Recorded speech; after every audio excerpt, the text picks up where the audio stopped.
거룩하신 하나님, 복된 주일 허락하시고 또 예배하게 하시니 감사합니다. 특별히 오늘 몸된 교회에 또 우리 자매님 재등록하게 하시니 감사합니다. 하나님께서 그 마음속에 역사하시고 믿음이 자라며 그리스도의 나라를 소망하며 주님의 영광을 위해 살아가는 귀한 딸 되도록 은혜 허락하여 주시옵소서. 아버지 하나님, 오늘도 주님 앞에 나오며 사랑하는 성도님들 주님 앞에 예물 드렸습니다. 예물 드리는 손길들 기억하여 주시고 우리 하나님께서 그 삶을 풍성하게 넉넉하게 후하게 채우시고 공급하여 주시옵소서. 아버지 하나님, 하나님의 백성들이 무엇을 원하는지 무엇을 소망하는지 종은 알지 못하지만 하나님 다 알고 계시오니 하나님 선한 뜻 안에 복되고 아름답게 그 삶을 채우시고 공급하여 주시옵소서. 드려진 예물 하나님의 나라와 영광을 위하여 복되고 아름답게 사용되게 하여 주시옵소서. 아버지 하나님, 방문한 우리 한성 형제에게도 은혜 주시고 영국에 있는 가족들에게도 주님의 은혜와 평강이 넘치게 하여 주옵소서. 이 시간 말씀을 들으려고 합니다. 우리에게 듣는 마음과 깨닫는 은혜를 허락하여 주시옵소서. 예수님과 거룩하시고 복되신 이름으로 축복하며 기도드리옵나이다. 아멘. 할렐루야. 하나님의 은혜가 여러분에게 넘치기를 소원합니다. 우리 옆 사람하고 한번 인사할까요? 예수님 잘 믿으십시오. 예수님 잘 믿는 분들이 되시기를 소원합니다. 저는 이번 주 날씨를 보면서 이런 경험은 처음이었습니다. 금요 예배 올 때 27도였던 날씨가 금요 예배 끝나고 집에 갈 때 17도더라고요. 여러분 인생을 살면서 이런 경험이 있으십니까? 정말 놀라운 변화가 난리와 난리가 시작되는 것 같습니다. 시골을 갔다 왔습니다. 지난 월요일 밤 10시 반에 바닷가에 있었습니다. 바다 속에. 제가 10시 반에 수영을 했는데요, 하나도 물이 안 차가운 거예요. 아니, 차가운 게 아니라 무슨 그 목욕탕에 가면 미지근한 물 같이. 제가 깜짝 놀랐습니다. 아니, 밤 10시 반에 9월달 날씨가, 어린 시절을 생각해 보면 어린 시절에 저희 집이 바닷가 옆이니까 바다 10분 들어갔다 나오면 입술이 새파래져서 그 백사장에 모래찜질 했던 기억이 있는데, 그건 완전 옛날 말이고, 아니 무슨 날씨가 밤 10시 반에 바닷물이 9월 달에 안 차가워서 수영을 하는데 기분이 나쁘더라고요. 좀 차가운 걸 경험하고 싶어서 물에 들어갔는데, 달리기를 한 5km, 6km 뛰고 들어갔는데 땀이 안 식는 거예요. 그래서 보면서 진짜 예수님 오실 때가 됐나 보다. 예수님께서 속히 오시겠구나. 여러분에게 그래서 예수 잘 믿으라는 인사를 함께 나누었습니다. 사랑하는 성도 여러분, 오늘 우리는 다시 돌아와서 기쁨과 관련된 이야기를 또 나누어 보려고 합니다. 오늘 우리가 읽은 본문을 제가 다시 한번 읽어보겠습니다. 지금 내가 아버지께로 가오니 내가 세상에서 이 말을 하옵는 것은 그들로 내 기쁨을 그들 안에 충만히 가지게 하려 함이니이다. 아멘. 우리 예수님은 이제 아버지께로 돌아가시게 되었습니다. 우리 예수님은 이제 십자가를 지시고 나면 부활하실 것이고 승천하셔서 주님께로 다시 돌아가게 되었습니다. 그때 이제 주님께로, 아버지께로 갈 날이 되신 예수님이 제자들에게 이런 말씀을 하는 것이죠. 하나님께 기도하는 거예요. 요한복음 17장은 예수님이 하나님께 드리는 복음서에 기록된 예수님의 기도 중에 가장 명확한 기도예요. 예수님이 이렇게 기도하시는 거예요. 예수님, 하나님, 나는 이제 아버지께로 가게 되었습니다. 그리고 나는 아버지께로 가는 것으로 인한 기쁨이 내 안에 흘러 넘치고 있습니다. 이 기쁨을 저들도 충만히 갖도록 허락해 주십시오. 이렇게 기도하는 것이죠. 하나님, 제자들이 내가 갖고 있는, 내가 지금 아버지께로 가는 그 기쁨을 이 제자들도 동일하게 갖기를 원합니다. 주님은 그렇게 기도하고 계신 것입니다.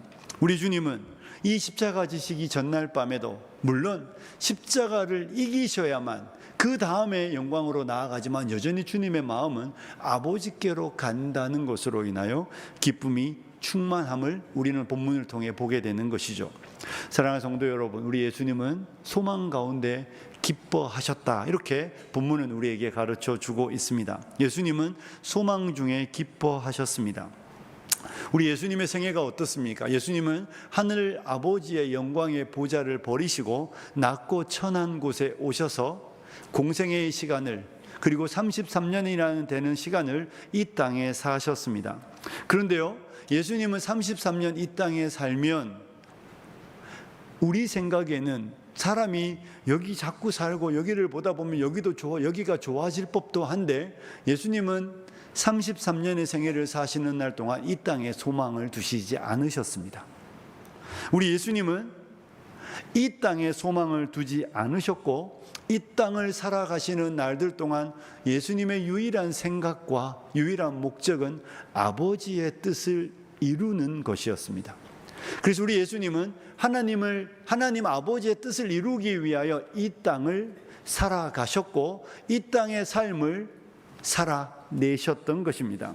주님은 이 땅에서 당신의 무엇을 이루기 위하여, 당신의 무엇을 얻기 위하여 사셨던 것이 아니라 그를 보내신 아버지의 뜻을 이루는 일에 모든 관심을 가지셨고 그 일을 위하여 그 생애를 살아내셨습니다.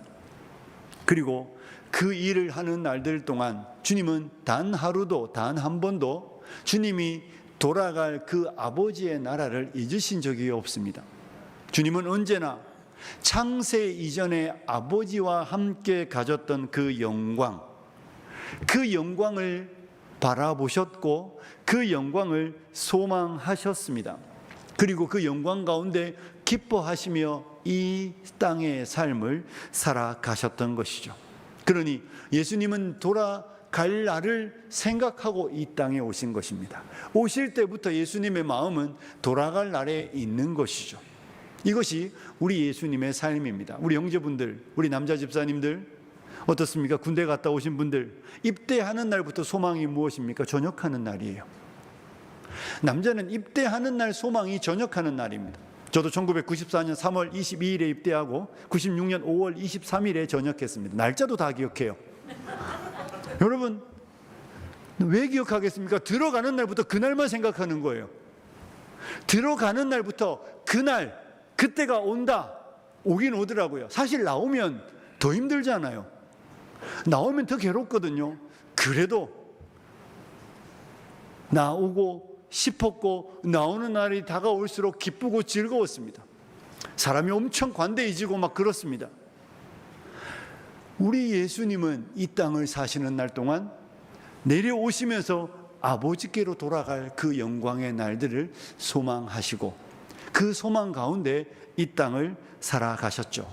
그래서 히브리서 12장 2절에는 이런 말씀이 기록되어 있습니다. 제가 읽어보겠습니다. 믿음의 주요 또 온전하게 하시는 이인 예수를 바라보자. 그는 그 앞에 있는 무엇을 위하여? 기쁨을 위하여 십자가를 참으사 부끄러움을 개의치 아니하시더니 하나님 보좌 우편에 앉으셨느니라. 아멘. 우리 예수님은 그 앞에 있는 기쁨을 위하여, 그 앞에 있는 즐거움을 위하여, 그 앞에 있는 영광을 위하여 십자가를 참아내시고 십자가의 부끄러움을 신경 쓰지 않으셨습니다.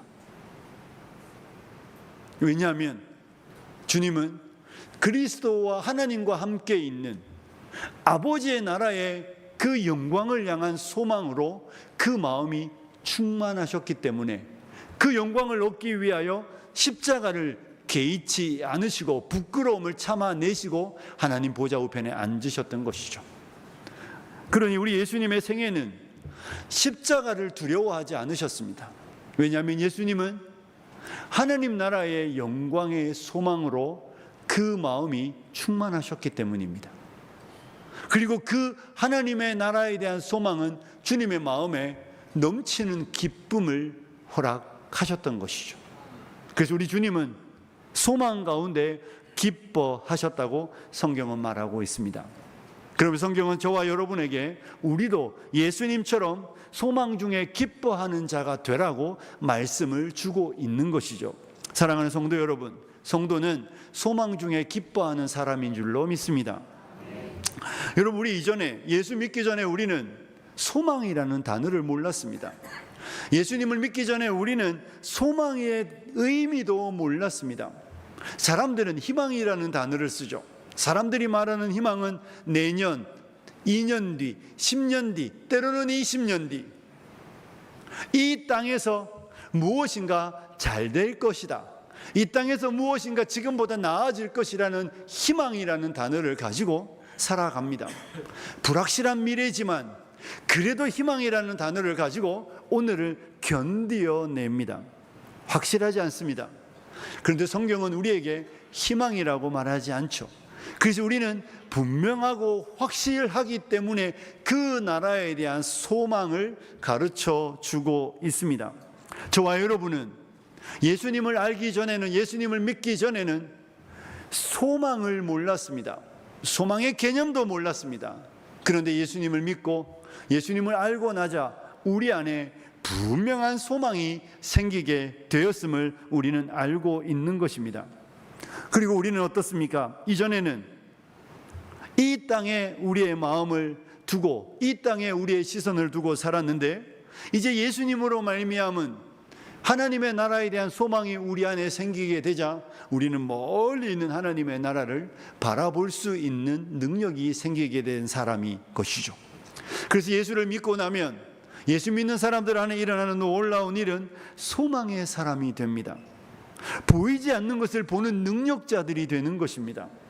이전에는 보이는 것이 전부였기 때문에 보이는 것 때문에 기뻐했고 보이는 것 때문에 슬퍼했고 보이는 것 때문에 괴로워했으며 보이는 것 때문에 경쟁하고 다투며 치열하게 살았는데 이제는 더 이상 보이는 것 때문에 다투고 경쟁하고 괴로워하고 기뻐하고 즐거워하지 않는 것이죠.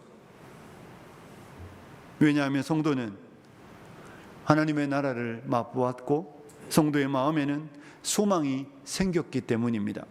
그래서 바울 사도는 로마서 8장 24절에 이런 말씀을 우리에게 해주고 있습니다. 우리가 소망으로 구원을 얻었음에 보이는 소망이 소망이 아니니 보는 것을 누가 바라리요. 여러분, 우리는 보는 것을 소망하는 사람들이 아닙니다. 눈에 보이는 것, 그것을 소망하며 그것으로 구원받은 사람이 아니라 보이지 않는 소망으로 구원을 받았으며 우리는 보이지 않는 것을 바라보고 그것을 소망하는 사람인 줄로 믿습니다. 그래서 예수 믿는 성도는 더 이상 이 땅이 우리의 소망이 아닌 것입니다. 우리가 예수님을 믿었다고 말하면서도 우리가 자꾸 이 땅을 소망한다라고 말하면 이상한 거죠. 예수님을 믿었다고 말하면 우리는 더 이상 이 땅이 우리의 소망이 되지 않는 사람이 되어야 진짜 예수 믿는 사람인 것입니다.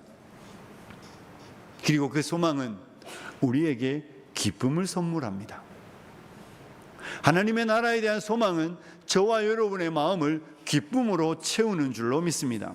그래서 바울 사도가 로마서 5장 2절에 이런 말씀을 주고 있습니다. 로마서 5장 2절인데요. 함께 읽어볼까요? 시작.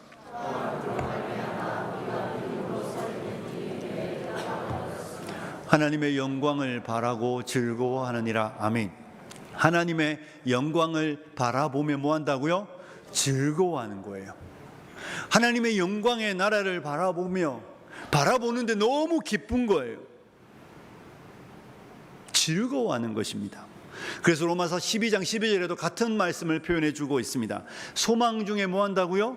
즐거워하는 겁니다.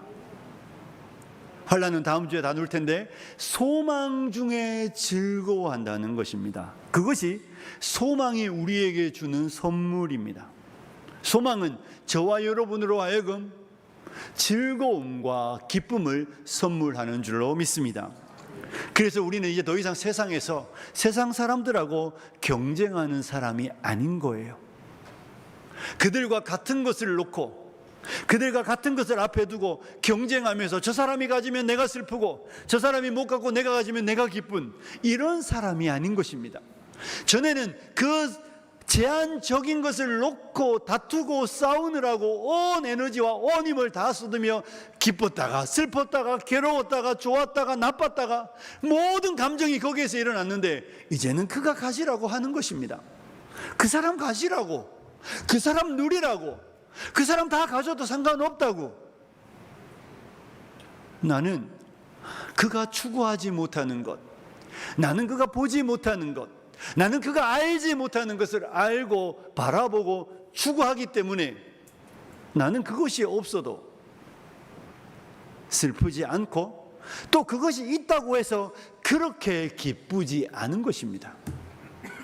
왜냐하면 내 안에는 세상 사람들이 알지 못하는 소망이 있고 그 소망이 나로 하여금 기쁨과 즐거움을 주기 때문에, 여러분 기쁜데 뭘 더 바라겠습니까? 기쁜데 뭘 더 추구하겠습니까?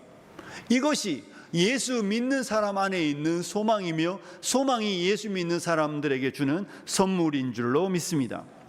그럼 왜 성도는 소망으로 기뻐할 수 있습니까? 소망이 우리에게 기쁨을 주는 이유는 무엇이죠? 우리가 하나님의 영광을 바라보고 즐거워할 수 있는 이유는 무엇일까요? 여러분, 예수 믿고 나면 엄청 똑똑한 사람이 된 겁니다. 어떤 사람이 됐다고요?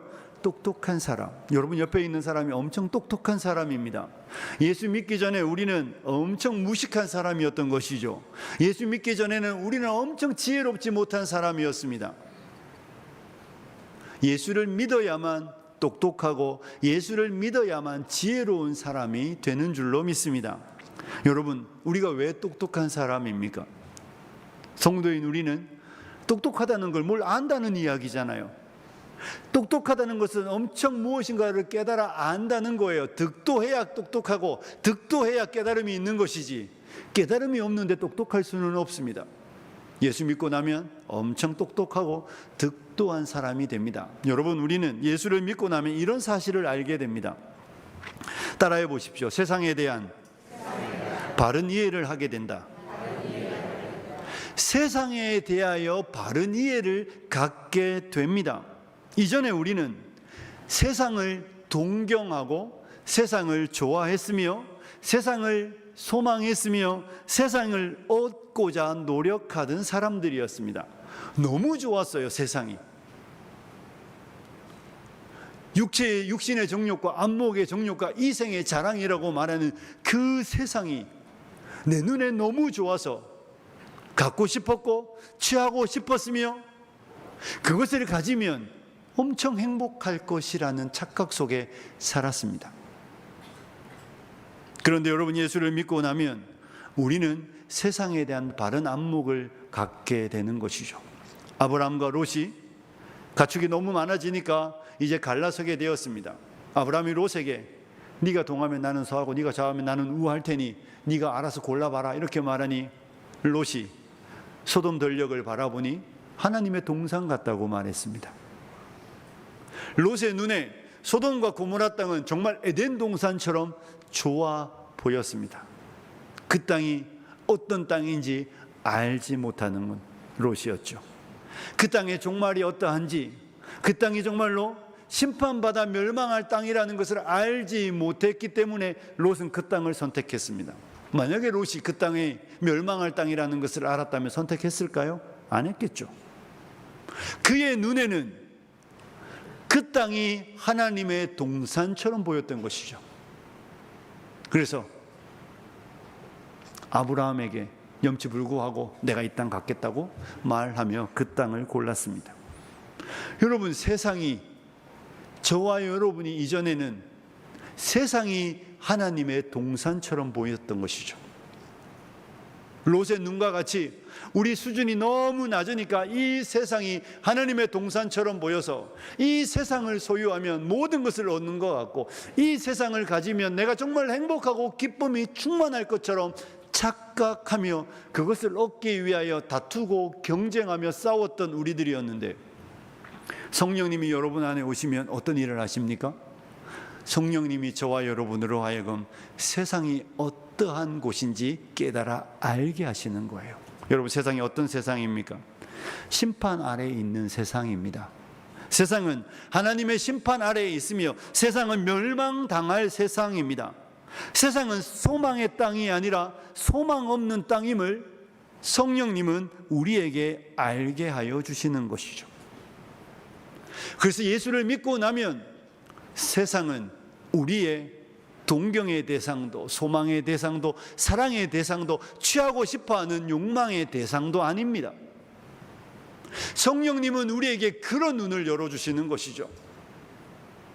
성령님으로 인하여 예수를 믿은 여러분들이라면 여러분의 눈에는 분명히 세상이 이렇게 보여야 합니다. 잠시 잠깐 우면 유황불비가 내려 멸망할 세상. 좋아 보이지만 진짜가 아닌 가짜인 곳. 기쁨을 주는 것 같지만 헛된 기쁨이어서 솔로몬이 이야기하는 것처럼 헛되고 헛되고 헛되고 헛되니 모든 것이 헛되다는 것을 다 살아보고 하는 게 아니라 예수님을 믿고 나면, 성령님이 우리 안에 오시고 나면 우리에게 그런 놀라운 안목이, 놀라운 통찰력이 생기는 줄로 믿습니다.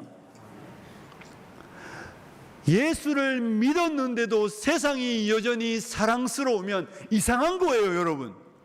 예수를 믿었는데도 여전히 세상을 취하고 싶고 갖고 싶고 세상을 누리고 싶어 하며 세상이 여전히 내 마음과 내 시선을 빼앗아 가고 있다면 병들었든지 가짜이든지 둘 중에 하나입니다. 병들었으면 고치셔야 하고 가짜이면 진짜가 되셔야 합니다. 예수를 믿었는데 여전히 세상이 좋아 보이면 아닙니다, 여러분. 예수 믿는 게 아니에요. 성령님이 여러분과 저의 눈을 열어주시면 이 세상이 얼마나 헛되고, 우리가 찬양 부를 때처럼 허무한 시절 지날 때 허무한 시절이라고 느껴져야 돼요. 그래야 세상을 등지고 십자가를 질 수 있는 것이지, 예수를 믿는데 여전히 세상이 좋은데 뭘 예수를 어떻게 따릅니까? 롯세처를 생각하라고 말하죠. 왜 뒤를 돌아보았습니까? 그 세상이 좋아서예요. 예수를 믿었는데 여전히 세상이 좋습니까? 예수를 믿었는데 여전히 세상이 나의 기쁨과 즐거움과 만족과 기뻐하는 이유가 그것 때문이고, 기뻐하는 이유가 그것 때문이라면 사랑하는 성도 여러분, 아직 하나님의 나라에서 좀 멀리 있는 것입니다. 예수를 믿고 나면 세상에 대한 바른 안목입니다. 이게 제일 중요한 첫 번째입니다. 세상에 대한 바른 안목을 갖기 때문에 안 가져도 그렇게 괴롭지 않습니다. 뭐 많이 가졌다고 또 그렇게 뭐 엄청 기쁘고 그렇지도 않습니다. 그건 더 이상 나에게 관심과 고려의 대상이 아닌 것이죠. 왜냐하면 내 안에 성령이 모래 위의 성이라는 것을, 허영의 도시라는 것을 알게 하여 주시기 때문에 그렇습니다. 여러분, 오늘날 이상한 복음이 교회 안에 들어와서 성령이 우리로 하여 우리 안에 역사하여 이 허영의 도시에 성을 쌓을 것처럼 이야기하시는 분들이 있는데 가짜 복음입니다. 진짜가 아닙니다. 성령은 우리로 하여금 세상을 보게 하고 통찰력을 갖게 하여 우리로 하여금 이 헛된 세상에 마음 두지 않도록 하시는 분이 성령님이신 줄로 믿습니다. 그러니 똑똑해진 사람은 세상을 이해하고 세상을 바로 보기 때문에 이 세상은 더 이상 나의 사랑의 대상이 아닙니다. 그 세상에서, 멸망의 도시에서, 심판받을 그 세상에서 하나님 우리에게 무슨 일을 하셨습니까? 우리를 구원하신 줄로 믿습니다.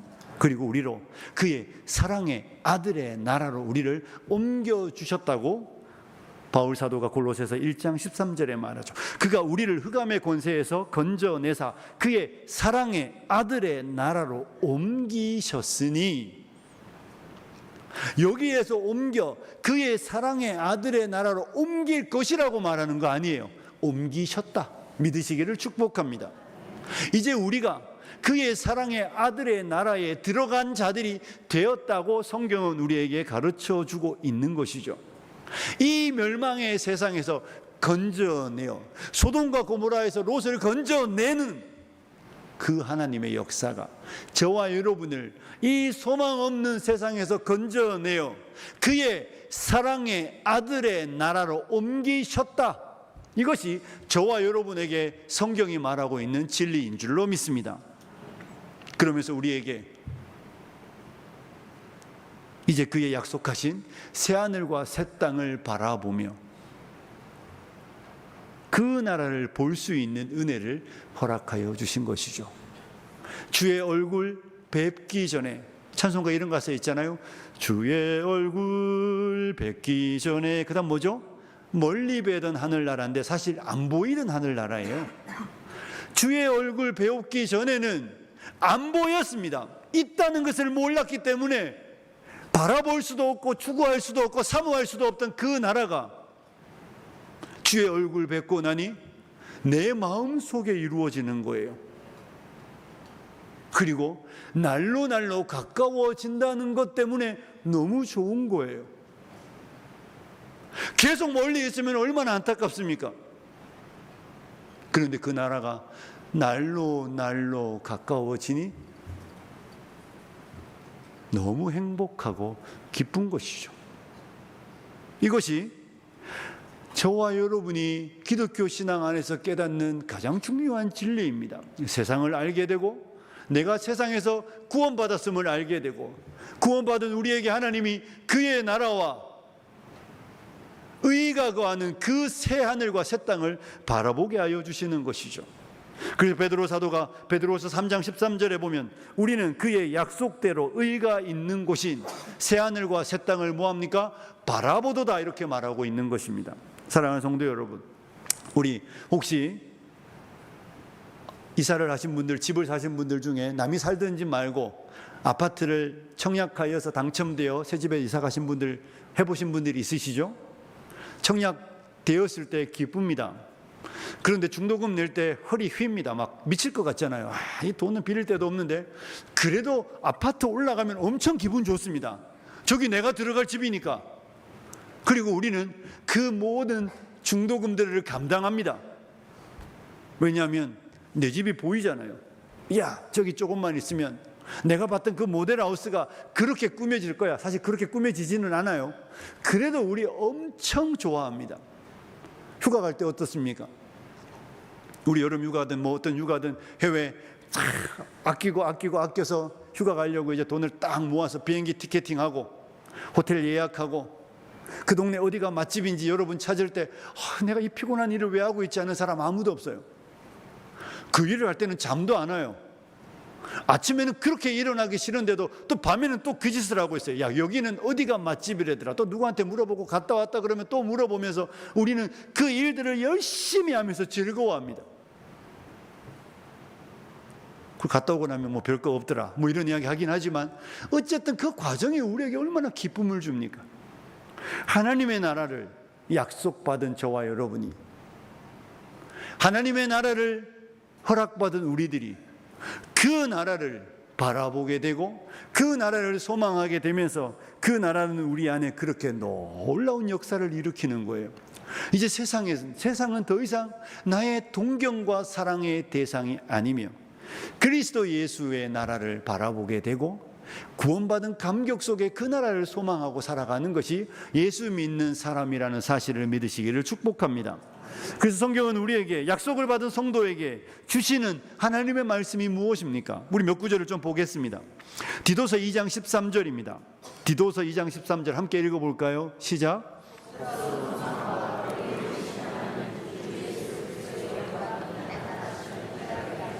아멘. 여기 보시면 복스러운 소망, 복된 소망, 우리의 소망은 복된 줄로 믿습니다. 그 복된 소망이 무엇입니까? 우리의 크신 하나님, 구주 예수 그리스도의 영광이 나타나심을 뭐한다고요? 기다리게 하셨다. 성경 우리에게 기다리라는 거예요. 우리에게 그 나라를 기다릴 수 있게 하여 주시는 것입니다. 이 기다린다는 것은 기대하고 기다리며 열망한다는 겁니다. 휴가날 손꼽아 기다리는 그 기다림이죠. 또 골로새서는 이런 이야기를 하고 있습니다. 골로새서 3장 1절과 2절인데요. 함께 읽을까요? 시작. 그러므로 너희가 그리스도와 함께 다시 살리심을 받았으면 위의 것을 찾으라. 거기는 그리스도께서 하나님 우편에 앉아 계시느니라. 위의 것을 생각하고 땅의 것을 생각하지 말라. 1절에 보면 이렇습니다. 위의 것을 찾으라, 이렇게 말하고 있습니다. 여러분, 찾는다는 말은 집요하게 열정적으로 구한다는 말입니다. 집요하게. 엄마, 아빠, 계속 부르는 아이들처럼 그렇게 하나님의 나라를 찾으라고 말씀하고 있습니다. 그러면서 2절에는 생각하라고 말씀하여 주셨습니다. 이 생각이 뭔 줄 아십니까? 생각하다는 것은 고삐를 메어두는 거예요. 뭐예요? 여기다가 묶어두는 겁니다. 우리의 생각이 거기에 딱 묶여 있어서 못 돌아오는 거예요. 가끔 대화하다 보면 사람들 중에 이상한 분들이 있어요. 그 대화에 묶여가지고 대화가 저기 갔는데 아직까지 딴 이야기 하시는 분들이 있어요. 그게 여기에서 말하는 생각하다입니다. 딱 묶여야 돼요. 저와 여러분이 그 하나님의 나라에 우리의 생각이 딱 사로잡혀 버려야 되는 것입니다. 다른 건 안 들려, 다른 건 안 보여. 오직 그 생각이 나를 사로잡게 하라고 성경은 이야기하는 것이죠. 바울 사도는 고린도후서 4장 18절에는 또 이렇게 말하고 있습니다. 우리가 주목하는 것은 보이는 것이 아니요 보이지 않는 것이니 보이는 것은 잠깐이요 보이지 않는 것은 영원함이라. 우리가 주목하는 것 똑같습니다.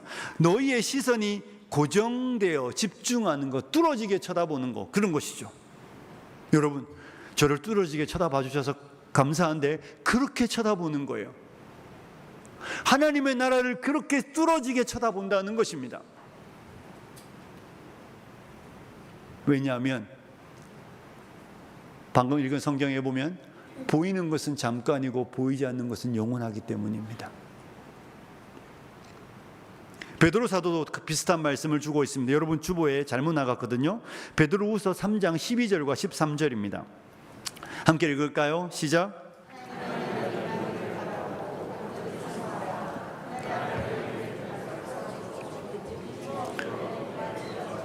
우리는 그의 약속대로 의가 있는 곳인 새하늘과 새 땅을 바라보도다. 12절에도 바라본다, 13절에도 바라본다. 이게 바라본다는 건 목 빠지게 쳐다보는 거예요, 여러분. 야, 그러다 목 빠지겠다. 하나님의 나라를 바라보고 기다리며 그것만 쳐다보는 것이죠. 그러면서 간절히 사모하라고 말합니다. 사모하다는 표현이 뭔지 아세요? 재촉하라는 거예요. 언제 해줄 거야? 언제 해줄 거야? 언제 해줄 거예요? 애들이 이런 말 잘하잖아요. 아빠 언제 사줄 거예요? 약속했잖아요. 언제 사줄 거예요? 그리스도인에게 사모한다는 말은 아멘 주 예수여 어서 오시옵소서라고 재촉하는 거예요. 사랑하는 성도 여러분, 재촉하는 분들이 되시길 소원합니다. 예수 믿는다고 말하면서 늙어짐을 슬퍼하시면 안 돼요. 예수 믿는다고 말하면서 그날이 여러분에게 빨리 올까 노심초사하면 안 돼요. 예수 믿는 사람은 빨리 왔으면 좋겠다고 말하는 사람이죠. 빨리 왔으면 좋겠다. 일어나야 되니 깨지만 사실 아침에 안 깼으면 좋겠어요. 하나님이 나를 그냥 데려가셨으면 좋겠어요. 왜냐하면 늘 그 나라를 생각하니까, 늘 그 나라를 사모하니까, 늘 그 나라를 바라보고 있으니까 이 수고뿐이고 슬픔뿐인 세상 뭐 좋다고. 네, 여기에 내 소망 두고 내 마음 두고 내 꿈 두고 그렇게 살겠습니까? 그래서 여러분, 살아있는 우리가 복된 것이 아니라 먼저 부름받은 지체들이 복된 것입니다. 하나님이 다 수고를 쉬게 하시고 그렇게 오매불망 기다리던 사랑하는 주님을 만났고 사랑하는 주님의 나라에서 영원한 안식을 누리고 있는 그들은 복된 인생이지 불쌍한 사람이 아닙니다. 그리스도인은 그렇게 기다리며 사모하는 것입니다. 성경 우리에게 그렇게 말하는 것입니다. 주목하고 바라보고 생각하고 찾고 추구하라고 말하는 것이죠. 여러분 집에 어린아이들 있지 않습니까? 생일날 얼마나 생일을 손꼽아 기다립니까? 생일날 엄청 별것도 없는데 케이크 한번 받고 선물 받으면 진짜 좋아합니다. 그 다음날 우리 아들은 그러더라고요. 364일 남았다고. 우리 집에 있는 아들은 생일이 제일 좋은 날이에요. 다른 날은 자기에게 별로 의미 없는 날이야. 오직 자기 생일만. 그렇게 이야기하더라고요. 아빠 364일 남았어요. 그런 사모함을 우리에게 가지라고 성경이 말하는 겁니다. 아유, 좀 드디어 오시지. 안 오셨으면 좋겠는데, 늙는 건 속상한데 가기는 싫고, 이건 우리와 맞지 않는 거예요. 예수 믿는 우리에게 늙음은 복된 일입니다. 예수 믿는 우리에게 꽃이 피었으면 지는 게 당연하잖아요. 우리의 인생이 피었다가 지지만 지는 것이 아니라 새로워지는 것이죠. 새로워지려면 져야 되잖아요. 그렇기 때문에 우리에게 세월 가는 건 슬픈 일 아닙니다. 세월 가는 건 우리에게 괴로운 일이 아니에요. 주님이 우리의 인생에 때로는 아픔과 병을 주셔도 우리에게 그것이 우리를 어떻게 하지 못하는 건 약속된 소망이 확실하기 때문입니다. 사랑하는 성도 여러분, 소망이 저와 여러분에게 주는 유익이 무엇인 줄 아십니까? 낙심하지 않게 되는 것입니다. 뭐 하지 않는다고요? 낙심하지 않습니다. 그래서 바울 사도가 고린도후서 4장 8절에 이런 말씀을 주고 있습니다. 우리가 사방으로 우겨쌈을 당하여도 쌓이지 아니하며 답답한 일을 당하여도 뭐 하지 않습니까? 낙심하지 않습니다. 왜요? 사방으로 우겨쌈을 당하는데, 답답한 일이 내 인생에 흘러 넘치는데, 4장 16절에 그래서 이렇게 말하는 것입니다.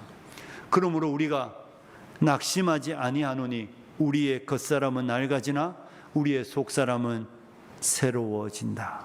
날마다. 내가 사방으로 우겨쌈을 당하여도 쌓이지 아니하고 답답한 일을 당하여도 낙심하지 않는 이유는 내 겉사람은 그 쌓임 때문에, 그 낙심 때문에 늙어가고 속상해 가면서 내 겉사람은 후패하여져 가지만, 낡아져 가지만 내 속사람은 그와 반대로 날마다 새롭다고 말하는 줄로 믿습니다. 예수 믿는 우리의 속사람은 날마다 새로워져야 되는 줄로 믿습니다. 예수를 믿는다는 것은 예수님이 우리 안에, 성령님이 우리 안에, 우리의 겉사람은 날마다 낡아져가는 어쩔 수 없는 현실이지만 우리의 속사람은 날마다 새로워지는 은혜로 충만하기 때문에 사도 바울은 우리에게 나는 낙심하지 않는다고 말하는 줄로 믿습니다. 사랑하는 성도 여러분, 그리고 무엇보다 소망이 주는 유익은 여러분과 제 안의 기쁨입니다. 소망은 우리를 기쁨으로 기뻐하게 만듭니다. 너 이제 며칠 남았다고, 저녁 며칠 남으셨어요? 막 슬프다고도 기뻐집니다. 이제 얼마 안 남으셨어요. 이것이 소망이 성도 안에 행하는 놀라운 일입니다. 사랑하는 성도 여러분, 환경을 바꾸고 자리를 바꾸고 위치를 바꾸어 우리에게 기쁨을 주시는 게 아니라 보지 못하던 우리의 눈을 열어 내일을 바라보게 하시는 게 신앙이 아니에요.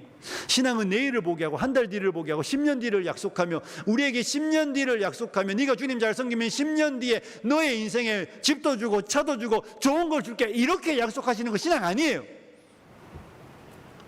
우리로 하여금 내일이 아니라 1년 뒤가 아니라 10년 뒤가 아니라 영원한 삶을 바라보게 하시는 게 신앙인 줄로 믿습니다. 그래서 우리로 하여금 영원에 잇대어, 영원에 연결되어, 영원에 묶여 이 수고로운 삶을 마치 아무것도 아닌 것처럼 그 나라를 소망하며 그 소망 가운데 기뻐하며 주님의 부름받은 백성으로, 주님이 십자가를 개의치 않으시고 부끄러움을 참으시는 것처럼, 다음 주에 우리가 환난에 대한 이야기를 좀 다룰 텐데, 기쁨으로 십자가를 받고 소망이 주는 즐거움으로 이 땅을 살아가는 것, 이것이 성도의 삶입니다. 말씀을 마치겠습니다. 사랑하는 성도 여러분, 저는 우리 사랑하는 성도님들이 소망 중에 기뻐하는 분들이 되시길 주님의 이름으로 축복합니다. 우리가 정말 눈이 좋아져서 세상을 바로 알고 세상에 대한 바른 통찰력을 갖고 그 세상에서 구원받아 그의 사랑의 아들의 나라로 옮겨진 자들로서 새하늘과 새 땅을 바라보며 언제나 우리의 입술의 고백은 아멘, 주 예수여 어서 오시옵소서 라고 외치며 이 나그네 인생을 주님 손잡고 기쁨으로 살아가시는 귀하고 복된 성도님들이 되시길 주님의 이름으로 축복합니다. 기도하겠습니다. 하나님 아버지, 우리에게 소망을 주시니 감사합니다. 소망 없던 우리에게 참 소망을 가르쳐 주시고 보지 못하던 우리에게 보게 하셔서 그 나라를 사모하게 하신 주님을 찬송합니다. 우리 모든 성도님들이 그 나라를 바라보며 동경하며 찾으며 추구하며 갈망하며 이 나그네 인생을 주님과 함께 즐거이 기쁨으로 동행하는 복된 성도들이 되게 하여 주시옵소서. 예수님과 거룩하신 이름으로 기도드리옵나이다. 아멘.